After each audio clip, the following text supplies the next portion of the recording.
This is section 7.1, and this is on terminating decimals. Now, terminating just means that if you write this decimal out, that the digits stop. You know, like 1/3 is 0.33333333. That is a non-terminating. That's a repeating decimal. So we're going to start off by talking about just the terminating decimals. Now, one of the first encounters that we have with decimals is money, right? Because kids start working with money pretty early on. So that's their first encounter with decimals. The word decimal itself comes from the Latin word decim, meaning 10. Right? So any number written in base 10 is referred to as a decimal. So decim, as in like decade, that's also derived from that Latin word decim. Decade is in 10 years. And also decim, I looked it up, I was like, wait, as in like December? But that's not the 10th month. But you know what? In the original calendar, it was the 10th month. So that was kind of a cool thing that I went and looked up real quick. In the number 3.14, the dot is what we call the decimal point. Now, you may not realize it, but not everyone uses a decimal point that looks like ours. England, so people from England use an elevated decimal point. So I had a calc student just like a year ago who was from London, and he wrote his decimals like that. And so I did ask him one day, I said, you know what, how do you know that's not a multiplication? He's like, well, because we don't use that for multiplication. We would use parentheses. It's like, oh, okay, cool. So it actually messes with him when I use this for multiplication because he thinks it's a decimal point. So Germany and France, they use a comma for their decimal point. So I thought it was kind of interesting. All right, let's look at place value because that is the foundation of everything. We know that we have the ones, the tens, the hundreds. But what happens to the right of the decimal point? Well, those powers of 10, that pattern continues, right? So the 3 is in the hundreds, the 10 squares. The 7 is in the tens, 10 to the first. The ones is the 10 to the 0. So let's keep that pattern going. Think about a number line. 2, 1, 0. The next one would be -1.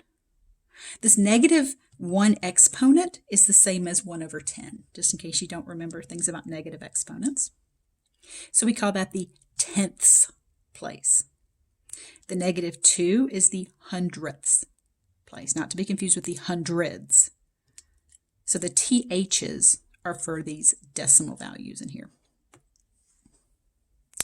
The number of necessary digits to the right of the decimal point is the number of decimal places. So this one would have 4 decimal places to it. Now, base 10 blocks can be used to represent powers of 10. So we can use them for decimals as well. We can use them 2 ways. Remember, the flat is the rectangle, the big square, the square, and the long is the little skinny rectangle, and then we have the unit. Well, depending on which one we call our 1, that defines what fraction these others are. So if we call the flat the 1, then the long is 1/10 of a flat. The unit is 1/100th of a flat. If we were to use a cube, which I do not have any, but that's what it would look like if you took 10 flats together and you built a cube. Then the flat would be the 10th, the long would be the 100th, and the unit would be 1,000th. So this would be useful if you needed to go to those 3 decimal places. Otherwise, if you're just modeling 2 decimal places, these 2 would be sufficient. Okay, so let's go ahead and let's describe the base blocks for 3.14. Well, my 1 is a flat. So this would be 3 flats. So 1, 2, 3. 1 long and 4 units.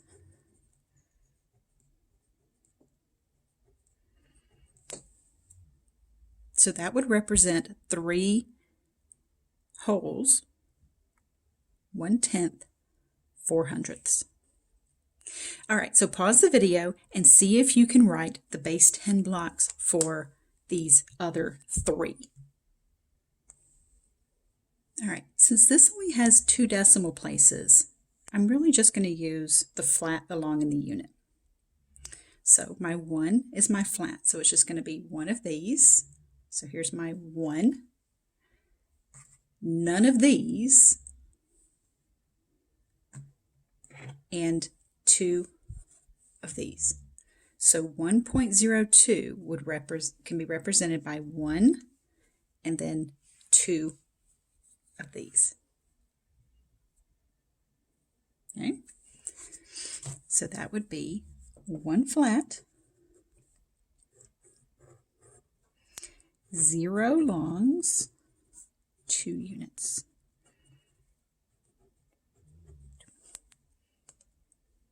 This one, because I have 3 decimal places, I got to use my cube. So what a cube would look like is if I were to take 10 of these, which I don't have 10 of these, but imagine 10 of these together, that would make a cube that's 10 in each direction. So this would be 2 cubes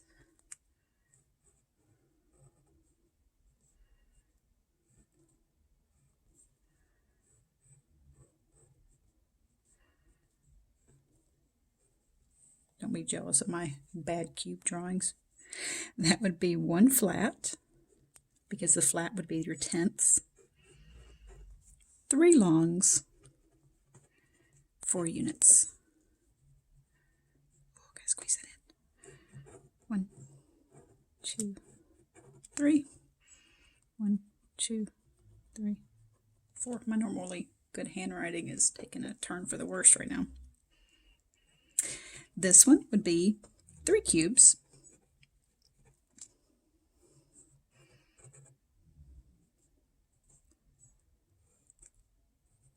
One, 2. Oh man, that one looks bad.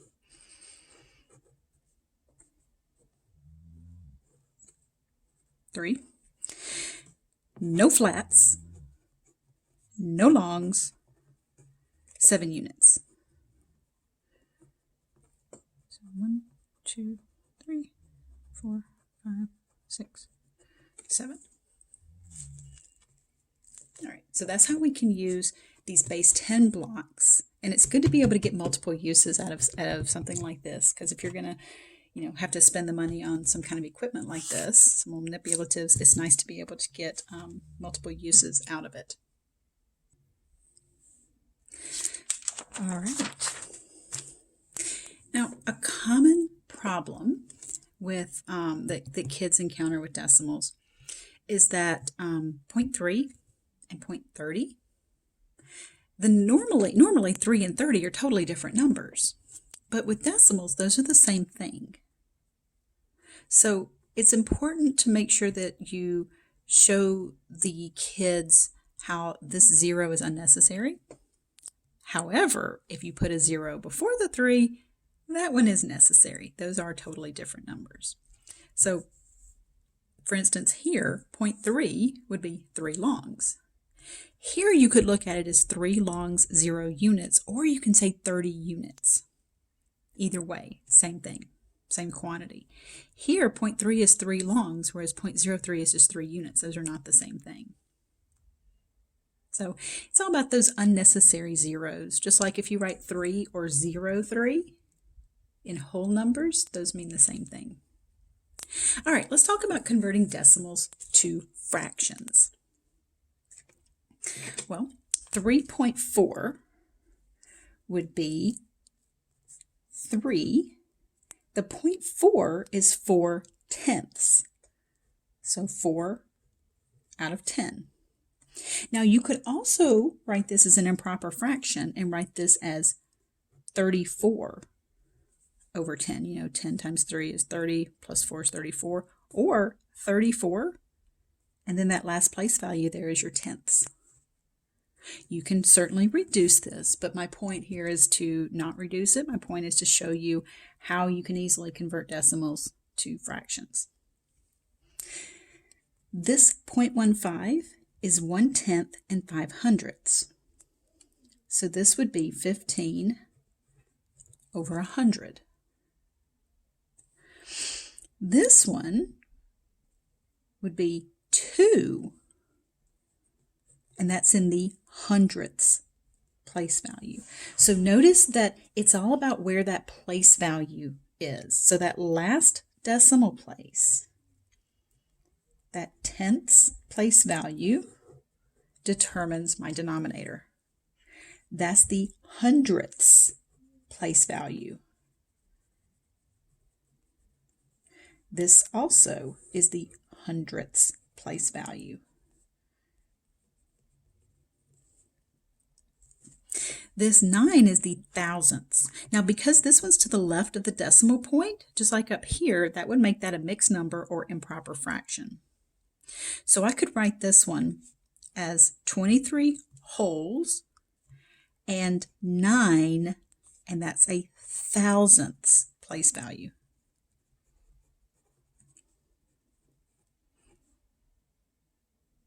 Now, that doesn't mean that that's going to be 239 thousandths. In fact, if you wanted to write that in terms of the thousandths, in terms of a improper fraction, it would be 23 times 1,000 plus 9. So it'd be 23,009 over 1,000. You know, if you think about how our little shortcut. It's also because it's 23,009 over 1,000. So I'm not looking to reduce those fractions. I'm looking to just show you how you can use the place value to easily write decimals as fractions. Now, along those same lines are converting the fractions to decimals. So I want you to take a second, pause the video, and follow what I did back here to try to go backwards. You know, try to take these fractions, which conveniently are already over 10, 100,000, and write those as their related decimals. All right, so from the previous example, we know that this number is going to end up in the hundredths place value. That's the second decimal place. Okay, so that means the number 53 is going to end in the hundredths, which is 2 decimal places. So the decimal point is going to go right there. I was brainwashed early on, and I always put a 0 right here from my organic chemistry professor, Dr. Prakash Bahara, who would yell at me nonstop whenever I forgot my 0. Is this a stray mark? Is this a decimal? I do not know. So yeah, after a while, he finally just beat me into submission. So I always put a 0 right there. You don't have to, but it's just my own personal, brainwashing in effect here. So you can see that decimal point, that number 53, ends in the hundredths place value. Now, as opposed to 53 tenths, my 53, that number should end in the tenths place value. That would put the decimal point right there. You know this is also the mixed number 5 and 3/10. So 5 wholes and 3/10. Now, something else to consider is that in the number 53, the decimal point, if it's not written, is always at the end of the number. Dividing by powers of 10 moves the decimal point to the left. In this case, 2 places. So 53, the decimal point's here. Dividing by 100 moves the decimal point to the left 2 places. This moves it to the left 1 place. So in the number 281, decimal points back here, because there's no decimal point written, this will move it to the left 3 places. So 1, 2, 3. That puts it right there before that 2. Notice that this number ends in the thousandths place value. All right, 6 over 1,000 the number 6. Decimal point would be right there. Moving it to the left 3 places. 1, 2, 3. Puts it right here. 1, 2, 3. Notice how the 6 ends in the thousandth place value. So you can look at it as either moving the decimal point. Moving it to the left is what happens when you divide by powers of 10. Moving it to the right is when you multiply by powers of 10. So you can look at it as a decimal moving, or you can look at it as, what place value you end that number with. Now, if we have something that is not over a power of 10, like 2/5, you can do it 2 ways. You can do it with long division, where I divide 5 into 2.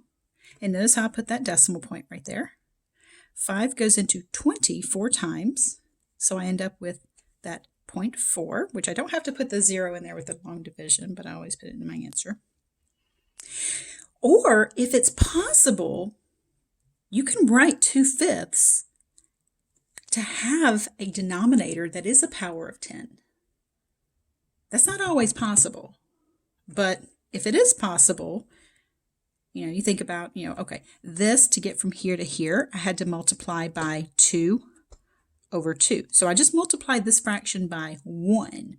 So 4/10 is the same fraction as 2/5. It's just wearing a lipstick and a dress. It just looks different. 4 over 10 is 0.4, right? 4 in the 10th position. Now 1/4, that's going to be one of your benchmark fractions. That's going to be good to know as a decimal. But if you go through the motions of 4 into 1, you get 2. So 4 times 2 is 8. And then another 0. And then 5. So we get 0.25. Now if you chose to write it as a power of 10, there's nothing you can multiply, nice at least, that you can multiply 4 by to get 10, but there is something you can multiply 4 by to get 100, and that's 25. So 25 hundredths would be 0.25. So this way is a little bit messier, just because I couldn't multiply by something by 4 and get 10. I had to go up to 100. So this way isn't always nice, but for me, if it ends in a 5, if it has a denominator of 5, then I know I'm just going to have to double it. So that's a quick way of converting those to decimals. All right, 7/8. All right, 8 times what's going to give you 10? Nothing nice. How about 100? Nope. Turns out you can write that as 1,000, but by this point, you're like, whatever, I'm just going to do the long division, right? So let's do 8 into 7. So we get 0. 8's going to go into 70. Now, hey, before I do that, how about you guys pause the video? Don't use a calculator on this. Let's do this, by hand, and go ahead and see if you can do this one. Okay. So 8's going to go into 70, 8 times? 8 times 8 is 64. Subtract, we're going to get 6. Bring down that 0. And that's going to be 7? 8 times 7 is 56. Subtract, we get 4. Keep those zeros coming. 8 goes into 40 5 times. And finally, we get a 0 remainder. So we get that 7/8 is the same as 0.875. The fractions that I did in that previous example all convert to be terminating decimals. That means they have a finite number of decimal places. Now, a rational number, a over b, in simplest form, remember that means completely reduced, can be written as a terminating decimal if the denominator has only 2's and or 5's in its prime factorization. Because those 2's or 5's are what make it be able to be written as something out of a power of 10. A rational number that is not a terminating decimal must be a repeating decimal. Now, that's because non-terminating and non-repeating decimals are irrational, so they wouldn't be considered a rational number. We'll talk about those in a future section, like probably the next section, maybe? No? Oh, no, next one's going to be operations, so a few sections from now. So, does the rational number 33 over 750 convert to a terminating or repeating decimal? Now, don't trust your calculator, because it might be that it terminates, but it terminates after, say, like 15 decimal places, and your calculator only shows you 10. So what we're going to do is reduce it first, because it has to be in simplest form. That means reduced. This one reduces by 3. Now, how can I tell that 750 was divisible by 3? Because in my divisibility tests, because 7 plus 5 plus 0 is 12. 12 is divisible by 3. So this reduces to 11 over 250. Now, let's look at the prime factorization of 250. The prime factorization is just 5s and or 2s. So it's going to be a terminating decimal. Now, let's just check that on the calculator here. So 33 over 750. Oh, check it out. It is a terminating decimal. As with whole numbers, place value decreases as you move to the right. This can be confusing for kids. So look at 0.32 versus 0.109. The kids are probably going to say that the 0.109 is bigger because they're thinking of it in terms of whole numbers. You can go back to either your base 10 blocks to compare them, or you can just line up the place values by lining up the decimal points. And you're going to compare these numbers by comparing their decimal points, their decimal places. So lining up the decimal points automatically lines up the place values. So we compare the largest place value. So we know that this would be, if you looked at a cube as being 1, then this would be 1 flat, 0 longs, 9 units. This would be 3 flats and 2 longs. So you can see which one is bigger. The 3 flats is going to be a lot bigger than this. It's going to have, more quantity to it. Now, something else, I even made myself a little note here. I've got a little soapbox I got to climb onto for you guys here.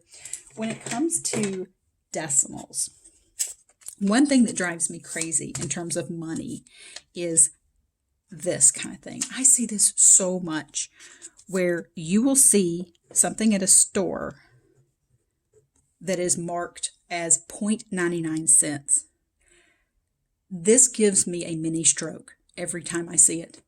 This is not 99 cents. It's not. 99 cents, this symbol right here means pennies, right? So if I write 99 cents, I'm saying 99 pennies. This number is not 99. You know what that number is? That number is smaller than 1. So this right here is less than 1 penny. So when you see something that is marked 0.50 cents, sweet Lord, that's half of a penny, right? 0.5 is 1/2.